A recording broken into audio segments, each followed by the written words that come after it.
Pariah, what a beautiful poster, by the way. 2011 film, feature debut of writer-director Dee Rees, who then went on to make Mudbound, which I liked a lot, and The Last Thing He Wanted, which was a huge disappointment.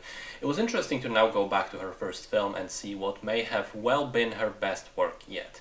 It's an indie film about a young girl named Alike, or Lee as she prefers to call herself. She's a girl in hiding, essentially, because she's a lesbian. And as much as she prefers to dress up in the tomboy style and be open with her sexual preferences, it's kind of impossible.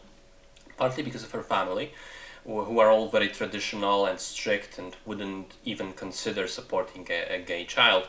And then also because of the wider community that she's a part of. The film touches on the stigma of being gay and black at the same time, which actually brings it close to the themes explored in the award-winning Moonlight 5 years later. And I have to say, I really liked this film.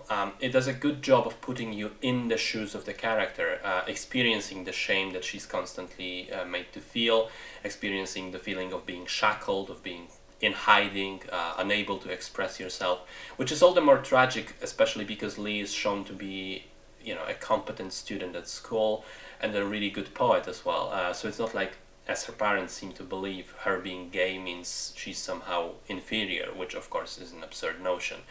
I think that the style in which the film is shot, very, very raw, very lifelike. I would even describe some shots as dirty in the ordinary, everyday way. I think that style really complements the story that it tells. In that way, it really does create the illusion of being real life and not a made-up story.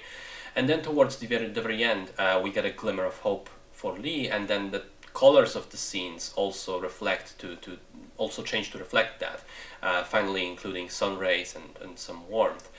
And I also want to say that the performances are all very convincing, which is especially shocking when you learn that Adepero Oduye, who plays the 17-year-old Lee, was 33 at the time, and I never would have guessed that. It's pretty wild. So all in all, it's a solid movie which explores some really serious and tragic issues, but does so with humanity and understanding. Check it out, especially if you enjoyed Moonlight.